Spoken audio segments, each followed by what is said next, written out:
বস, এই যে পোলাপানগুলো যে দেখছেন, এরা কেউ কিন্তু সাধারণ পোলাপান নয়। এরা হচ্ছেন একেকজন একেক ধরনের প্রতিভাবান। আসুন তাদের সাথে পরিচয় করিয়ে দিচ্ছি। কেন তারা জিএফ, ভাবি, আনুষঙ্গিক, দুনিয়াবি সমস্ত ধরনের কামকাজ ফালায় রেখে কেন তারা এখানে খামসা-খামসি করতেছে। তারা সবাই হচ্ছেন পুরানগ্রাম গোল্ড স্টার ক্লাবের খুবই কাছের কর্ণধর। এই যে আপনারা যে পুরানগ্রাম গোল্ড স্টার ক্লাবের পূর্ণ রূপটা দেখছেন, ঘরটা দেখছেন, এটা দিতে কিন্তু আমাদের খুব একটা শ্রম দিতে হয়নি।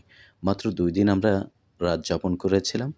পরে গ্রামের কিছু বাড়ি থেকে আমাদেরকে স্যাটিসফাই হয়ে এটা আমাদেরকে উপহার দিয়ে দিয়েছেন। এই যে ইট হাতে লুঙ্গি পরা একটা ছেলেকে দেখছেন, ইনি হচ্ছে লিওনেল ডানা।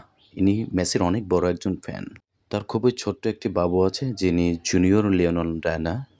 আর এইমাত্র যাকে দেখছেন এই লম্বা-চওড়া আমাদের নাইম মামু, ইনি হচ্ছেন আমাদের এই গোল্ড স্টার ক্লাবের পরিদর্শক। আর এই যে লোকটা যে আপন মনে সুখে যে ইট বিছাচ্ছে এখানে ঢালাই দেওয়ার জন্য, তিনি হচ্ছে অত্যন্ত একজন দেশপ্রেমিক। সে সমাজকে অনেক বেশি ভালোবাসেন। সমাজের মানুষ নারীদেরকে অনেক বেশি ভালোবাসেন।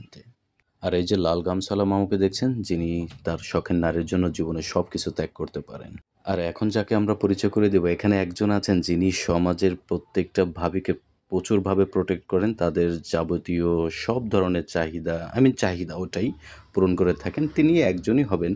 হ্যাঁ, লিওনাল ডানা সে কিন্তু সে সমাজের দিকে অনেক বেশি মনোরক্ষণ রাখেন। আর প্রসঙ্গ যখন খেলাধুলার হবে সেক্ষেত্রে তার সাথে অন্য কোনো জুড়ি নাই। He is the best.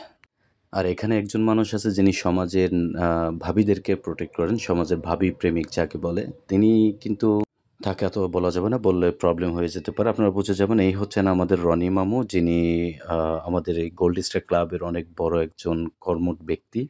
আর আমাদের ডানা মামুকে আমি যেখানে সেখানে দেখতেছি পোলাপান এমনভাবে ইটগুলা এদিক সেদিক করতেছে যেন সরকারি কাজ চলতেছে। দেখছেন তো?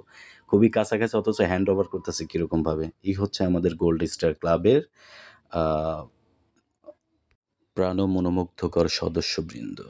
যাই হোক, সবাইকে অনেক ধন্যবাদ আমাদের পুরানগ্রাম গোল্ড স্টার ক্লাবের সহযোগিতা করার জন্য। আসলে সবাই মিলে এই ঘরটা আমরা উঠিয়ে ফেলেছি। আমরা খুব শীঘ্রই এটা ওপেন করে ফেলবো ইনশাআল্লাহ।